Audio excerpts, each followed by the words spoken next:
Hello again, and everyone. Welcome to Quigley on Divorce, a behind-the-scenes look.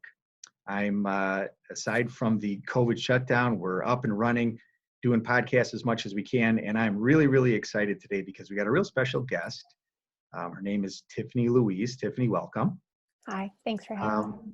Tiffany is not only a coach, but a speaker, a published author, so just an outstanding really smart individual that's I think, going to create a great episode today.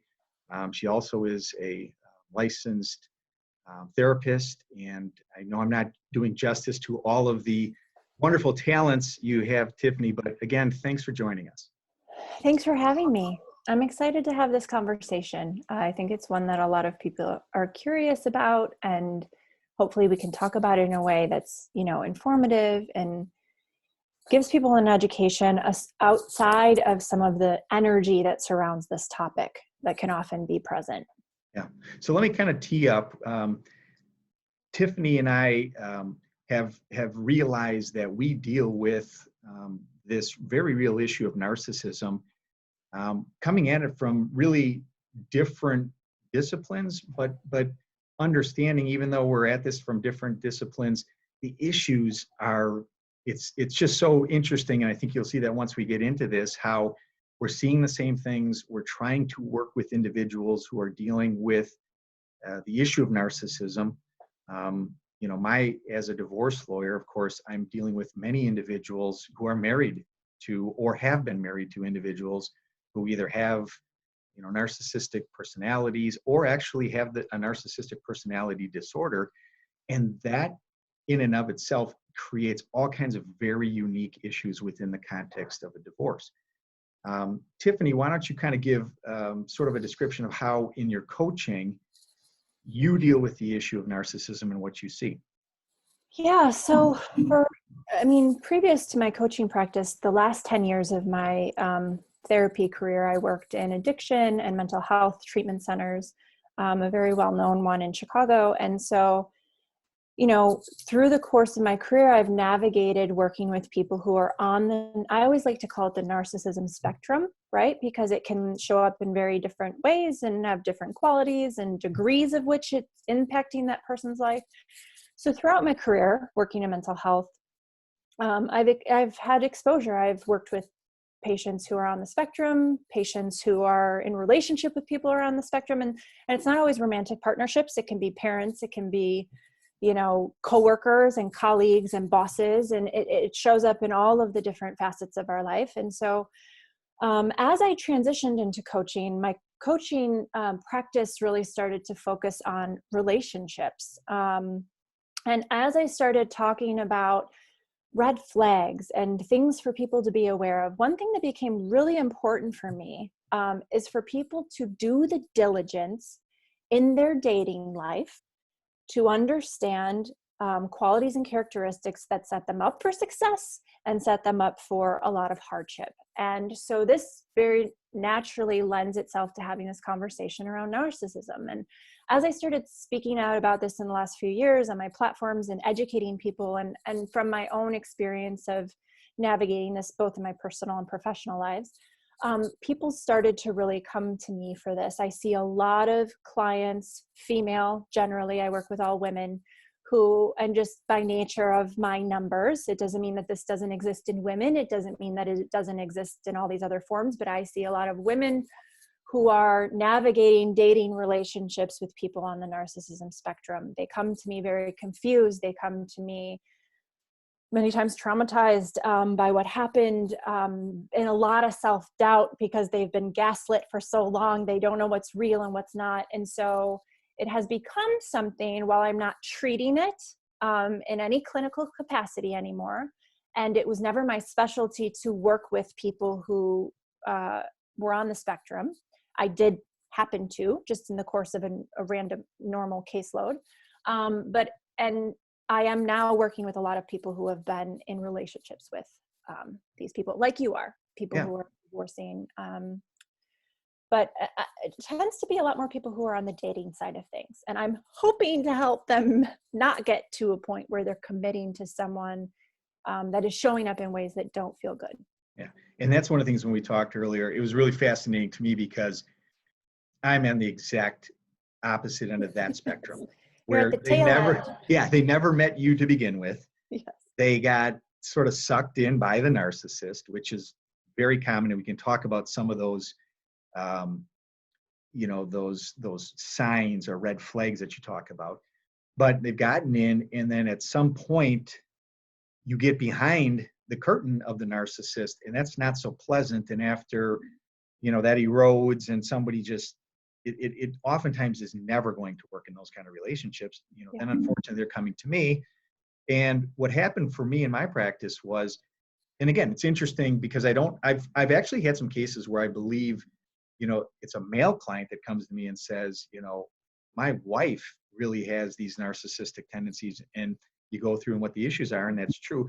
More often than not, it's female clients coming to me, and they're describing this set of circumstances. My husband is this, my husband is that, and right away all the bells go off. So I've worked with Jordan Rosenberg as an associate of mine. We've co-authored a couple articles on this because it just became something that was so prevalent in our cases that we needed to have a greater understanding of it to be able to service our clients. And so having taken that deeper dive, I, like you, I'm not a clinician, and I certainly don't profess to be able to cure people, or I'm not even sure there is for someone who is truly narcissist. But Tiffany, tell me this, when individuals come to you and you talk, because you actually mentioned, gaslit or gaslighting, help the viewers and listeners who, many of them are out there and they hear narcissism and they're not quite sure what that really means. Are they in a relationship with a narcissist? Are they being gaslit? Can you sort of, for the viewers and listeners, give a little bit of an overview of really what we're talking about when we talk about narcissism?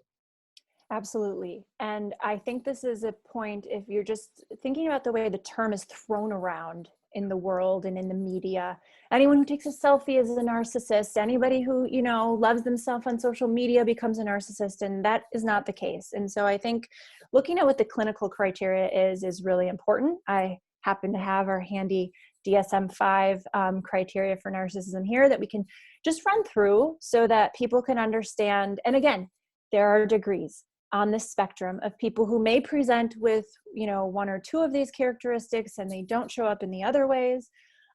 So this is just a sort of baseline for everybody to understand what we really mean when we're talking about this. It's much more so than a little bit of self-focus, and I like to take a lot of selfies.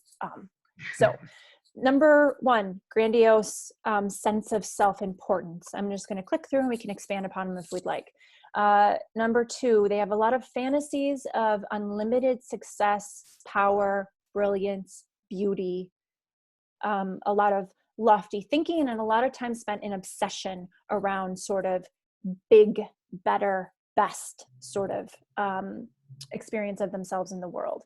Number three, believes he or she is special, unique, and can only be understood by special, high status, coveted, hard to get to people. I'm operating on a level far above the layperson, and I can only be understood by, it's sort of this magical thinking about oneself. Requires excessive admiration and often fishes for compliments, is highly influenced by a complementary sort of dynamic. So they will often seek out people who give them a lot of that, or seek out audiences that can give them a lot of that. A sense of entitlement. And a lot of these things sort of dovetail, right? Or cause and effect here. Number six, interpersonal. They're interpersonally exploitative. What does that mean? It means they will leverage their relationships to their own benefit. It's a win for them if they're investing any time. Number seven, this is one of the biggest things, and I think a point of contention is a lack of empathy. And there's two parts to this, and they don't quite know, is it, and if we talk about like narcissism and the concept of a sociopath or someone who does not have the ability to experience empathy, this can also be the choice to not activate empathy, a choice to refuse to step into the shoes of somebody else and experience what that might feel like for them. Number 8, Hmm. a lot of envy or jealousy of others and the perception that other people are highly jealous or envious of them. And number 9, arrogant, haughty, rude behaviors. And there's a lot more that's not included in the DSM, things like a lack of ability to handle criticism. And I think the big key that's not indicated in this is a low self-worth or a wound that creates this amplified response to try to get all these needs met. And also there's oftentimes an anger or a rage component to people who are on the spectrum, that when they're triggered, when they're challenged, when their needs are not met in this way, there can be a propensity for a high degree of lashing out. So that's sort of the flavor of what someone who is in this type of wounding, as I call it, because healthy people and people who are not wounded do not show up this way. So I want to start by saying, this conversation, because the behavior of someone on the narcissism spectrum is so awful and is so devastating, we often, understandably so, lose sight of compassion for the human being who is wounded enough to learn these methods of coping and ways of being in the world. So it is like any other, I believe, mental illness or personality disorder, someone's best efforts to cope given what life has dealt them, whether it's, they aren't born with the ability to have empathy, whether it's their life created trauma and wounds that created this response in them.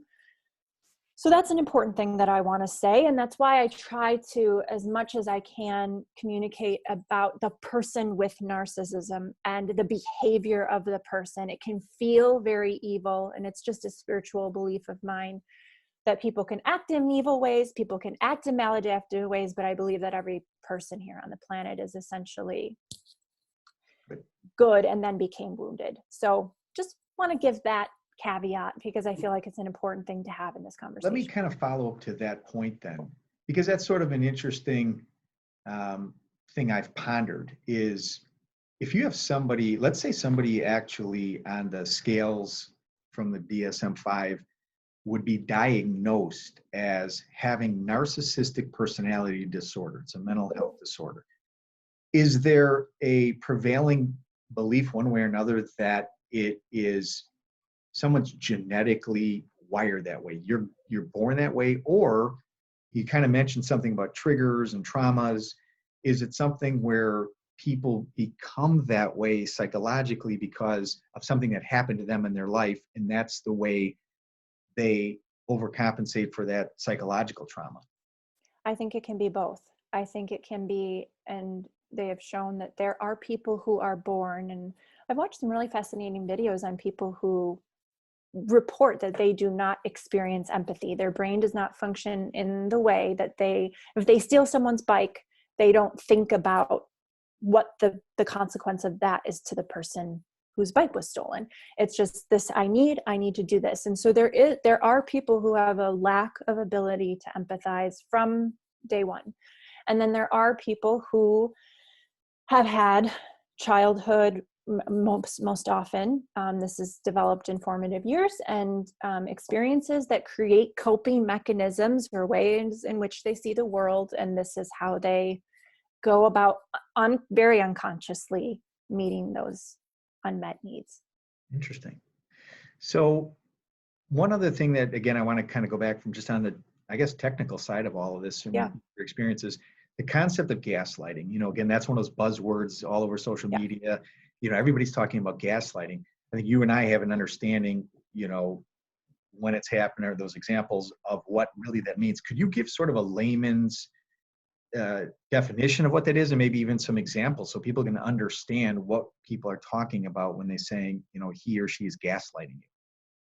Yeah. So I always think about there's the way it's described clinically, and then there's the layman's terms that I like. I prefer the analogies that help me visualize this. So you think about turning on the lamps back in the olden days, and you had to light the gas lamps, and I imagine this fog coming in, right? That you turn on the lamp and then it's like fog.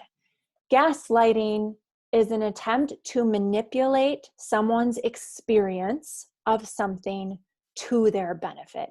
So it's, and I always say, when it's happening, when things aren't adding up. My clients who experience this in their relationships, they'll come to me and the strangest thing happens. They start to they look up, their hands start to go like this. And they're like, well, I said that, and then that, but then, and it's like this, confusion, right? Like trying to put the pieces together because it's foggy, because it doesn't make sense. Because here's the thing, and you know this, the truth is clear, right? Yeah. The truth might not be pretty, but it's always clear. Whenever you're in an experience of, well, he said that, now he's telling me. And so to your point of, give me an example. Hey, babe, you want to hang out on Friday night? It'd be fun to go out. Yeah, great. Cool. Friday afternoon comes around. What are we going to do tonight? What do you mean? Well, you said that we were going to spend time together. I never said that. Well, I remember it was Tuesday. We were standing by the wash machine. No, you must have gotten that wrong. Geez, why are you always up my ass? Back off. And I told you I'm hanging out with the guys tonight. Well, I honestly can't make this work in this relationship if you're going to be so controlling and jealous and constantly monitoring me. I'm going out with the guys. I'll see you when I see you. If that's not okay, fine. Bye. Yep. Yep. Well, and that's a great example, because where we see that too is it's really, there's a blame component in this. Yeah. And the person who is being gaslit is made to believe that somehow they're to blame for something that really isn't even a real issue. Yeah. And they begin then to internalize that. And that's part of the manipulation and control that the narcissist uses over an individual. And it's very powerful, because I've had clients come in and intellectually they can talk about these things, but then invariably within the same conversation, they go back to, but my husband said this, and my husband told me that. And they've actually gotten to the point where we can talk maybe even about codependence, but that psychological gaslighting really takes a toll. And to me, that's where the real abuse comes in that type of relationship, where you have, someone with that level of narcissism and someone who is bearing the brunt of it. Agreed. And, listen, I'm talking about it for the purposes of this, but I don't spend a whole lot of time in that person's head. I spend a whole lot of time in the person that I'm treating's experience, right? Because when we try to understand how this can be happening in someone else's brain, we're trying to put together pieces that don't add up, right? So when we say something like they're using this, some perhaps are consciously using this manipulation technique. And some are perhaps so unconscious and so just trying to get their needs met and so wounded that they can't possibly be wrong or can't possibly experience shame, because if they do, it's too much and it crumbles them. So I think, it doesn't matter if they're doing it purposefully or not, it's happening. And if you're in a relationship with somebody who you constantly are doubting yourself, and as you mentioned, this is the consequence or byproduct, is that we start to not trust our own instincts, because we are, whether it's manipulative, whether it's conscious, whether it's not, we are being told that our experience is not accurate and is wrong. And so then we go from feeling, and some people have had a history of these relationships for as long as they can remember. And some people have a history of actually healthy relationships. And then they stumble upon someone who has this, and they're all of a sudden like, what in the world is going on? I've never doubted myself like this before. So it does create a lot of doubt, uncertainty, mistrust. This doesn't add up. Am I wrong? Am I really too jealous? Am I really too controlling? Should I not expect to spend time with this person? Should I not expect that he said what he should do and he's going to do what he's going to do? And it's crazy making. Yeah. And I think that's an important point, because, there's a lot of literature out there on narcissism where like the narcissist is grooming their person. And maybe some people are doing that. I don't spend a lot of time in their head. Yeah. no matter what, it's the way they are. It doesn't matter whether it's intentional or not. It still creates a lot of sickness.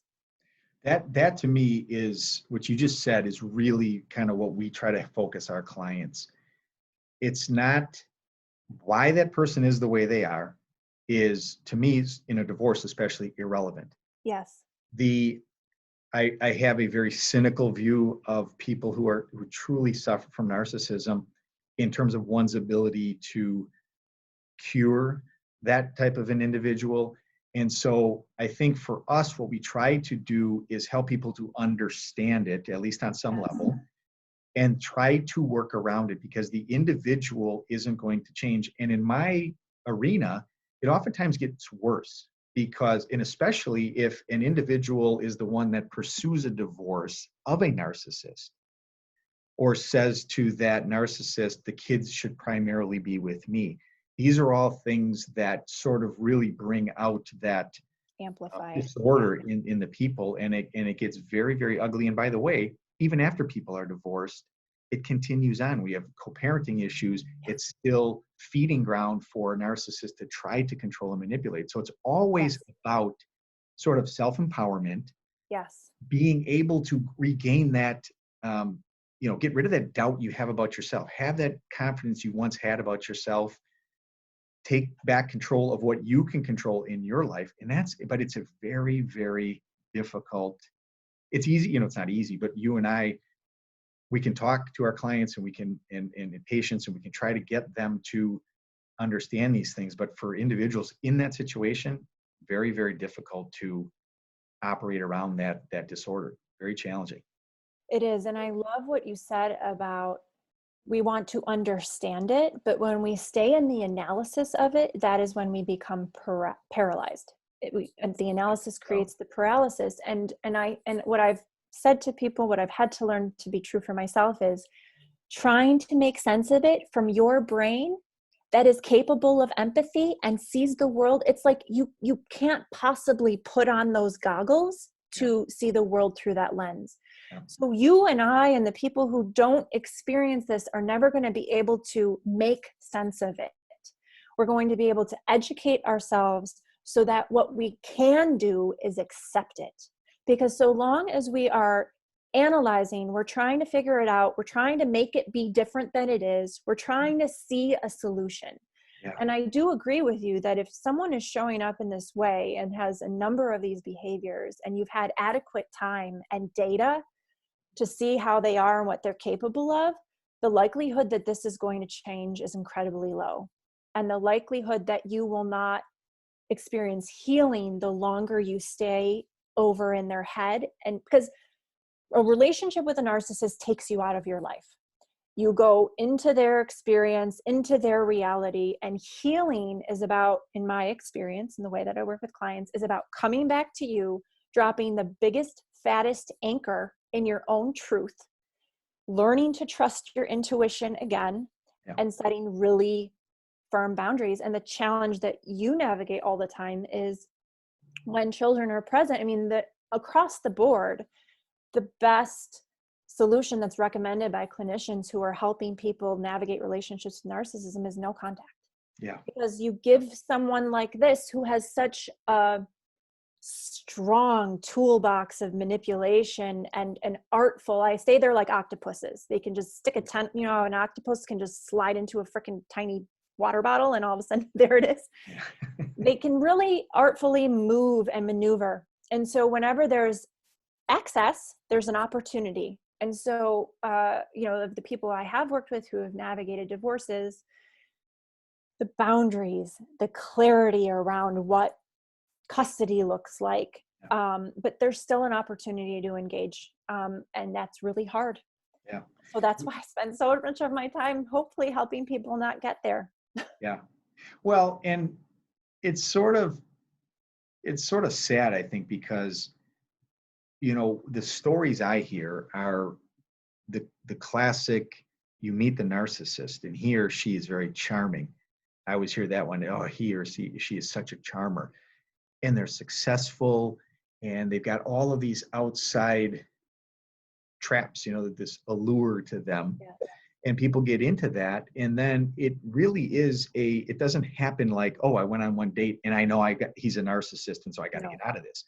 absolutely You not. I wish find it did. yourself, yeah, you find yourself, maybe questioning some of the things. And what I think is awesome about what you're doing is, if people understand some of these signs, for lack of a better word, and you're in a relationship,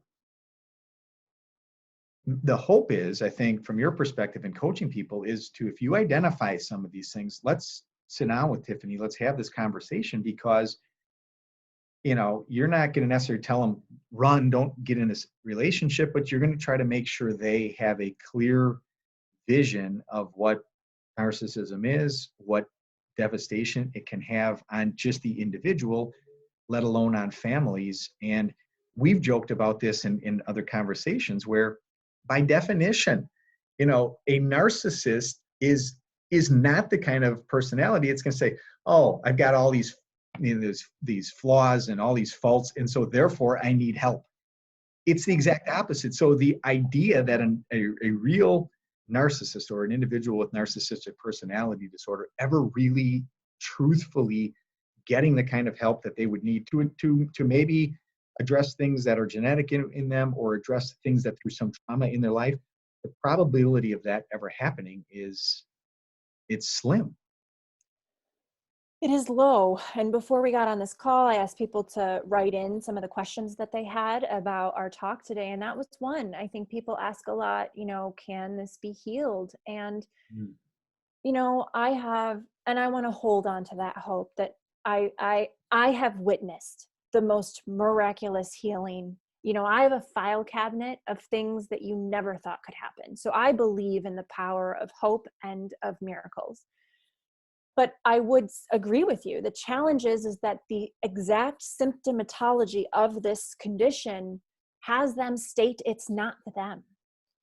The outsourcing of blame and responsibility is so, instinctive and natural that now, does it happen? Absolutely. I have therapists I know in Chicago who specialize in working with people in this way, or have had many clients on their caseload. And and that depends where someone is on the spectrum, right? Perhaps they have some of these tendencies. It's not quite so full blown, and they're able to step in and get help. So I don't want to create a picture that that's not possible. I am always going to hold hope that it is, but it is not likely.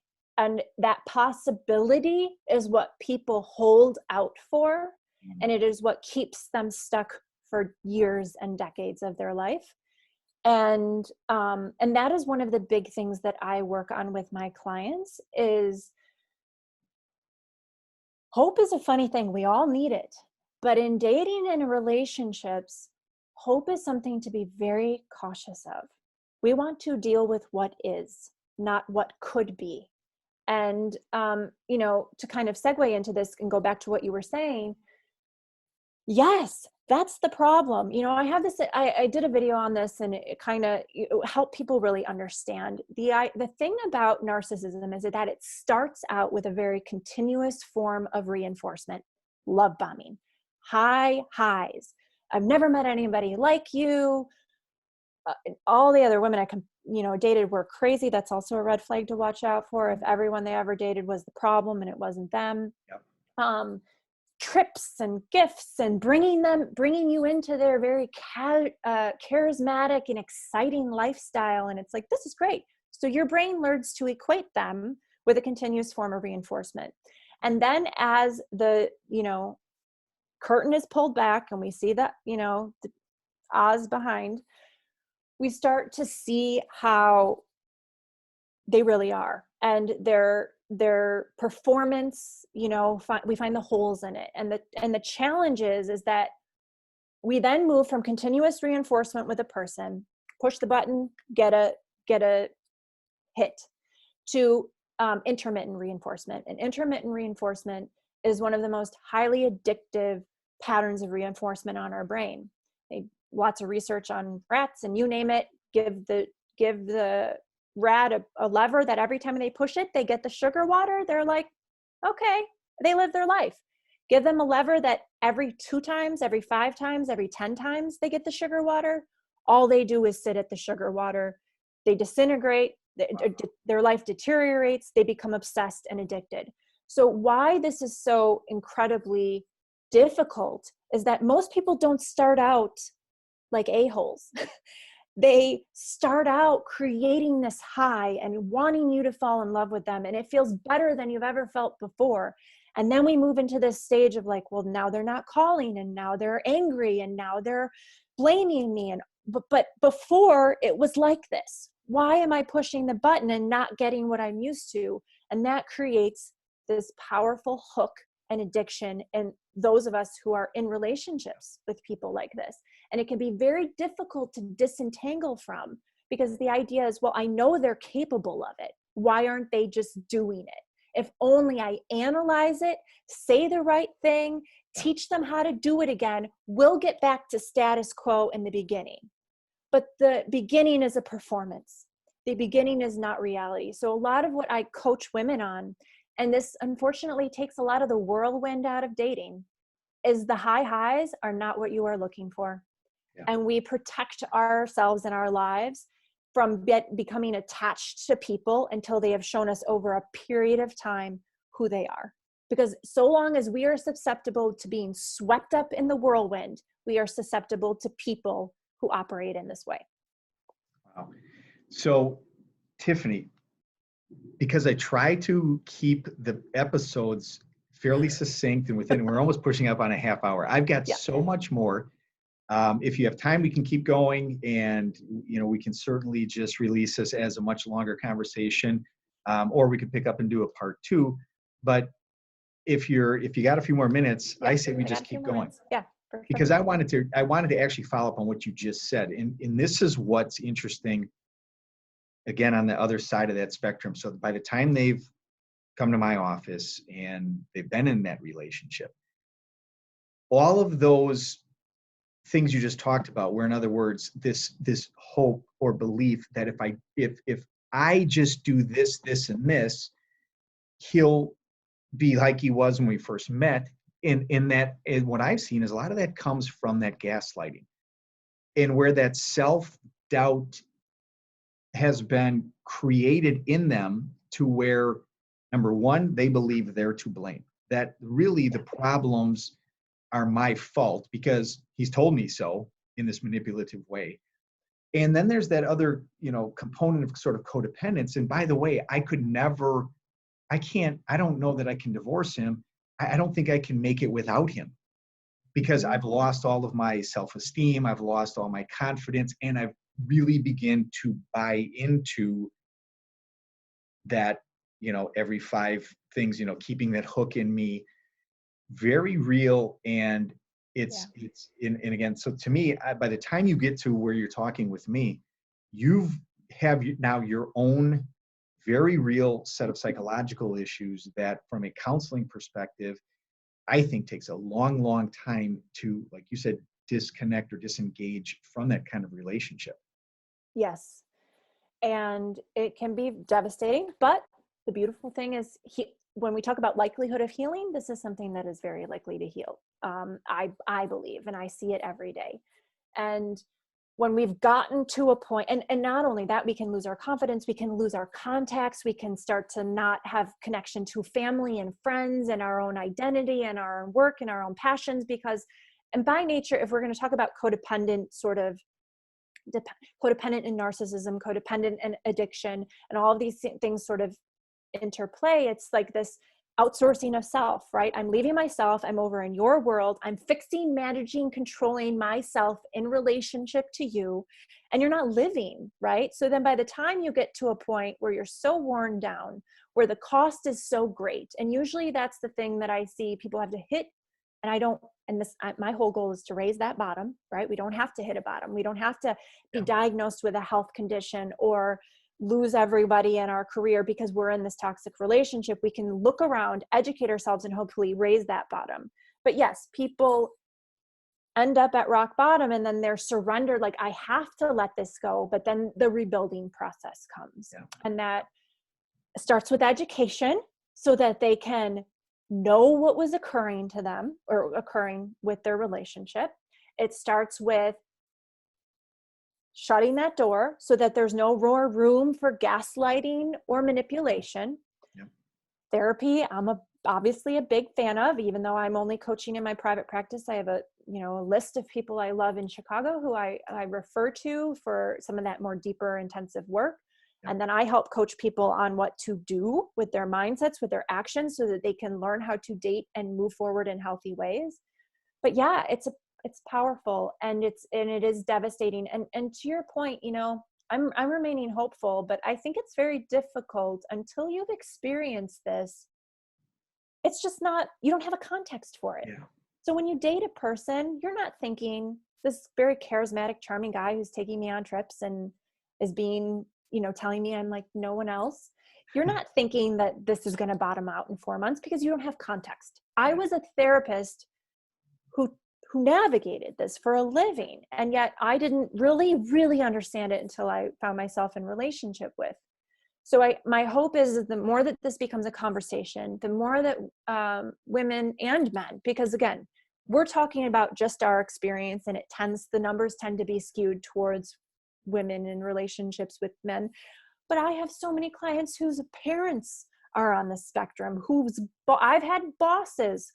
Holy shit, talk about nothing like working for someone who operates like this, right? The daily not knowing what you're going to get, the daily gaslighting. And you're sometimes with those people at work more than you are with a romantic partner. So it shows up in all of these ways. We're just using, the most familiar format that we see it show up in to sort of talk about it. But yeah, they get to you, and I can see the rebuilding place that they are in, and but you can. And this is the gift of it all, and I will say this: what I have found is, for myself and for other people, when they have navigated this, they are never the same in sometimes the very best way. This undoubtedly, if you do the work and heal and recognize the pattern that had you vulnerable to the high highs and all of that stuff, women I work with make better choices down the road. Yeah. They lean back. They let someone show them who they are before they're all hooked and excited and have created a story about a future. They vet someone in a way different way than they ever would have before this. Now it's to the point where I can see it everywhere. I can see it in thought leaders, at spiritual thought leaders who have millions of followers. I'm like, whoa, hands down, that's what's going on. Because it's everywhere. And oftentimes these people who have a lack of empathy, it allows them upward mobility because they're not held down by empathy. Yeah. Empathy is a barrier in many ways because you don't do things that are out of alignment. So I know I just said a lot there again, but. Well, and I want to actually pick up on that because interestingly enough, you and I have a mutual friend. And when you talk about I guess sort of the positive, the coming out of this, I've seen that with real people, real clients, where even in part, finances become a really interesting thing where an individual, because again, if your financial circumstances within a relationship with a narcissist, it's just another tool. And so you're going to think, I don't know what to do with my money, and I can't make any money, and I need this person to be financially secure. Yes. I've seen people go out and this woman in particular just doing amazing things in her business. It's interesting when you see too them starting into a new dating relationship where they're and all of a sudden they are seeing things. And so it really is sort of a rebirth that can come out of that. And I think that's really cool. And, so I think just finding anything for people who are coming out of those relationships to feel good about themselves, whether it's they can go run a business, they can pay their own bills financially, they can have healthy relationships, they can set those boundaries. And sometimes we, even after divorce, work with clients in helping them to manage those boundaries. Sometimes we have to get court orders that limits communication only to certain online programs because the individual cannot be trusted to text or call because it's just going to suck them back in. And we want that transparency and the communications to be. And the accountability for the person who can be highly manipulative and shirk the accountability. Yeah, I love that. I don't love that it has to happen, but I so appreciate how educated you have become in your practice, so that you, I mean, in many ways, you're coaching your clients on how to navigate this on a whole nother level, right? And it's offering, I'm sure, support that in the darkest time, they can feel seen and understood. And I'm sure, not to get too deep, but just after they've been wounded by men, to have a strong, clear, boundaried ally in a man is also very healing, right? Yeah. I think understanding, I think that's what we try to do. And it's really sort of interesting in my role as a divorce lawyer, because being understanding and being empathetic, I think, are absolutely necessary to being a really good divorce lawyer or advocate in general. However, there also has to be that other side of the coin where I have to remain objective. Yes. I cannot allow my empathy or my feelings for an individual client to get caught up in that to where I'm advocating from a point of emotion. Yes. And so that's where I think working with people like you and other resources where I can say, listen, I get it. And here's some things, that I can coach outside of here's what the law says you're going to get, but also work with these people or this individual so that we have a team addressing the broader picture of what they're going through. Because unfortunately, a lot of times people look for the divorce process as a way to heal them or as a way to vindicate them. And it never happens. I've even had cases where they feel they need to tell their story. Cases get pushed to trial, and it's such a letdown. And the tremendous resources that are spent getting to that point, that, in my opinion, isn't the way. And that's not the source of the validation, right? And I can see that need, and I see that a lot in the people who they're coming out of the fog and going like, just someone tell me I'm not crazy. Yeah. I've been living in a relationship where I've not been validated for sometimes decades. Someone just validate my experience so that I know that I'm okay. And yeah, the court is not probably the best place to receive that, but there's counseling and support groups and a lot of information that can help achieve that in a more realistic way. But it is something that I find people need to repeat themselves for a while. They need to hash it out. I always say that that you're healed at a point, or not healed, but that that you've moved on when engaging in the conversation doesn't even feel like it serves you anymore, right? When the client gets, I don't even want to talk about that. I don't want to take my energy down for the day. And that sometimes is many years and a long time down the road. But in the beginning, we really need to talk again, over and over and over again, so that we get validated, so that we can strengthen that muscle inside that says, no, I was right, that I wasn't crazy. This is not normal behavior. And so getting that from not the divorce process. Well, and two things to that. One is I've seen that too, where the recognition part, the understanding part can be communicated in one meeting. Like you will identify it right away, we'll identify it right away. But for that individual, it is a process. And you mentioned sometimes it could be a year, it could be years. It is you're gonna get sucked back into the web of narcissism for a while. It's not, oh, hey, we talked about it. Even if it's in your own head, even if it's the way that it plays out there, even if you don't have contact with that person and the self-doubt. Yeah. And it's interesting too, one more piece to the litigation side. What can actually happen in litigation is it can backfire on the victim. Because what I've seen is, and you were saying this, the victim of a relationship with someone who is narcissistic, they start to question themselves. The narcissist tells them, you're crazy. Like, what are you talking about? You used that example before. You never talked about going out on Friday, and you said, and then what happens, what I've seen is that self-doubt actually kind of makes them crazy in a way that the way they're acting is a way that, sort of looks histrionic. And then the other side is in court saying, wait a minute, look at how erratic this individual or how irrational this individual is acting and behaving. Judge, we can't have the kids with that individual. And it's like they're otherwise very perfectly normal people, but now they've started to buy into this notion that they are crazy, and sometimes their actions start to seem like they are because they can't get out of that spinning wheel of narcissism. Yes. And there's a thing called the Jellinek curve, which describes sort of the process of somebody moving through the stages of addiction. And it's like here, and they start to, hit rock bottom, and then the movement up towards healing. And what they found is that somebody who is codependent with or on the person with the addiction follows that same trajectory. And so I liken this to the dynamic that you're describing when we have left ourselves, when we have been gaslit, when we have bought into stories of we're not, enough, or we are crazy, or whatever this might look like. We can often follow our own mental health and life bottoming out curve that the person who is addicted would. And so it's just heartbreaking to hear you describe that, right? And that is why the no contact piece is so incredibly important.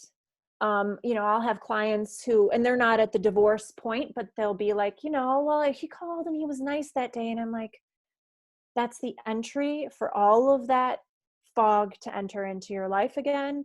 And unfortunately, until we've sometimes known what the cost of not having that boundary is enough, and if it's not serious enough, we struggle to set it.